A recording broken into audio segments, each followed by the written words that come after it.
Cela peut paraître simple pour un enfant, mais pas pour un enfant avec des insuffisances visuelles. Le spectacle d'équilibre et autres activités, comme la mise en scène du Petit Chaperon Rouge, faisaient partie du Festival des Arts et des Sports de l'école Hélène Keller, un centre de réhabilitation pour enfants atteints de cécité, partielle ou complète, qui se trouve dans le quartier Beit Hanina de Jérusalem. 70 élèves environ, presque tous des enfants d'Arabes musulmans, mais dans l'équipe, il y a aussi des professeurs et des bénévoles chrétiens.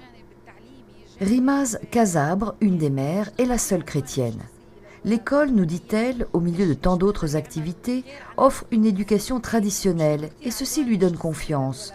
Son fils a beaucoup d'idées et dans cet établissement, ses petits camarades et lui, malgré leurs difficultés, ont pu montrer ce qu'ils savaient faire. Ce sont les enfants eux-mêmes qui ont décoré les lieux pour recevoir leurs invités, parents et bienfaiteurs. Les dessins donnent une idée de ce qu'ils voient, peu ou rien, mais où transparaissent tant de leur perception.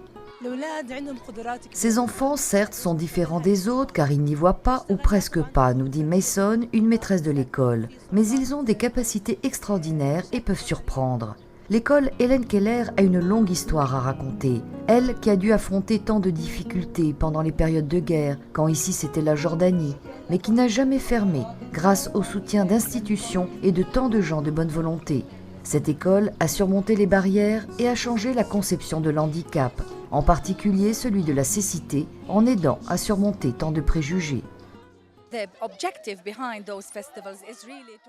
L'intention est de convaincre la population et les personnes ayant de hautes responsabilités que, dans cette école, les enfants sont suivis selon les droits de l'homme et qu'ils ont une vie digne. Il faut changer cette mentalité selon laquelle les personnes qui ont des nécessités spéciales sont incapables ou improductives.